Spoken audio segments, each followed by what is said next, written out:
Okay, kids, we keep saying carbon goes here, it gets stored there, and it stays so long for there, and it's building in the atmosphere, and we are producing it, and so on. How do we know all that? The first thing, we have to measure it, right? It's easiest to measure it in the atmosphere because that's where we can see that it's increasing and it's causing increasing the greenhouse gas effect, and hence global warming is happening. We talked about energy balance and how it's changed by CO2 and other greenhouse gases.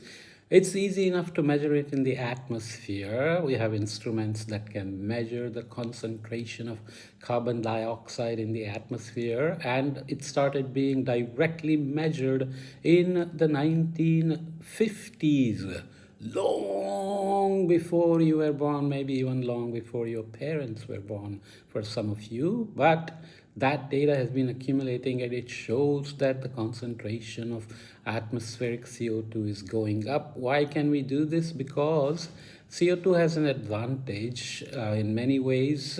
It doesn't react with too many things. It dissolves in water, of course, but it also lasts in the atmosphere for a very long time. Once you put it out there in the atmosphere, it will stay there for several hundred years, which means it gets mixed around the atmosphere and you can measure it anywhere, and it gives you a good sense of how much CO2 is being accumulating in the atmosphere. And since it doesn't react, it keeps on building.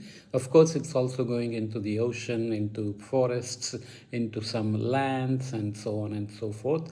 We'll come back in the next podcast and see that it's also going into glaciers. What are glaciers? We'll talk about it in the next podcast. So we will see that we can also go back in time and get an estimate of how CO2 has changed in the past, maybe 1,000 years ago, 10,000 years ago, 100,000 years ago, sometimes even 1,000,000 years ago, and so on. So we have incredible techniques from so-called biogeochemistry, biology, geology, and chemistry together produce and sequester carbon in various ways. We can find old pieces of woods and old pieces of glaciers, and also now in the atmosphere and in the ocean water, and then we can say how CO2 has been changing and where it's going. This is how we have to do carbon cycle changes as well. Okay, listen to it and ping me if you have questions, kids.